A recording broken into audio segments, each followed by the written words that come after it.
What I chose for my final paper, it's kind of personal to me. It's going to be about my experience with cancer, um, how I found out I had melanoma, what the effects were for my family, for me, um, what the treatments are, what to look for when dealing with this type of cancer, and how to treat it. Okay, as we can see here, it all started. I'll give you a couple bullet points on how it started. My buddy, I was walking around the house one day and my friend happened to see a little mole on my back.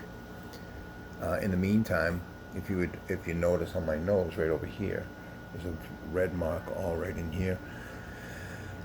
It started as just a little dot, and it would never heal. It was almost like a scab. It kept going further and further and further out. So that got me a little bit, concerned, but not really crazy. Um, then, my buddy, I was walking around the house one day. I didn't have a shirt on. My buddy said, "Hey, look at that mole in your back. It's kind of crazy." So I was like, "Yeah." I said, "Take a look at it." So I looked in the mirror and I was like, "Eh." So I made an appointment with the dermatologist. Went down there, had it done, and at first the dermatologist was like, "Ah, it's nothing. Don't even worry about it. It's just a regular mole. We'll cut it off, and you'll be fine." So they cut it, went home. Um, in the meantime, made an appointment to have the thing on my nose taken off. Well, when I had that appointment, that's when I found out that it was it was basal cell on my nose, and it was stage 3 skin cancer on my back, and so I had to go to the um, plastic surgeon, have them take it out. They took out.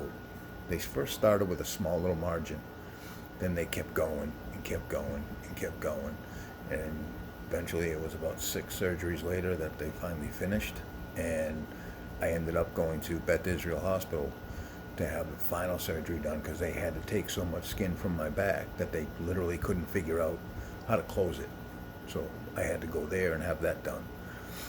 Um, so, yeah, you could pretty much say that it was tough. I mean, my father has had lung cancer that started with melanoma. My aunt has it. My brother has it. It's a family thing that everybody has it. The basal cell. My father started. He had it right on his nose. Um, so, going with that, I pretty much now have to wear sunscreen all the time.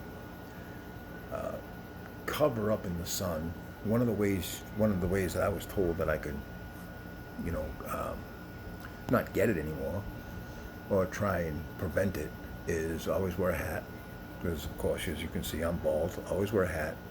Always wear sunscreen. Always, always, always cover up. Just cover up outside. Yeah, it's sunny out. Yeah, it's hot. Guess what? Cover up. Because if you don't cover up, skin cancer's coming. You're going to get it. It's inevitable. More people are diagnosed with skin cancer every year. It's horrible. At least 1 in 5 Americans will develop skin cancer by the age of 70. Um, it's pretty serious. It's a bad it's a bad cancer to get because melanoma, sometimes you can't treat it, sometimes they can, but you can guarantee that it'll always come back. Melanoma pretty much always comes back if you don't do what you're supposed to do. But you got to get yourself checked. Skin checks every 6 months. I have to get my skin checked at least once a month, if not twice a month. I gotta see the dermatologist all the time. Don't get sunburns. You got to wear sunscreen no matter what. You gotta wear sunscreen. Sunglasses in the sun. You gotta wear them. You gotta wear a hat. But that's pretty much my spiel on melanoma and how I got it and how I'm treating it. Thank you.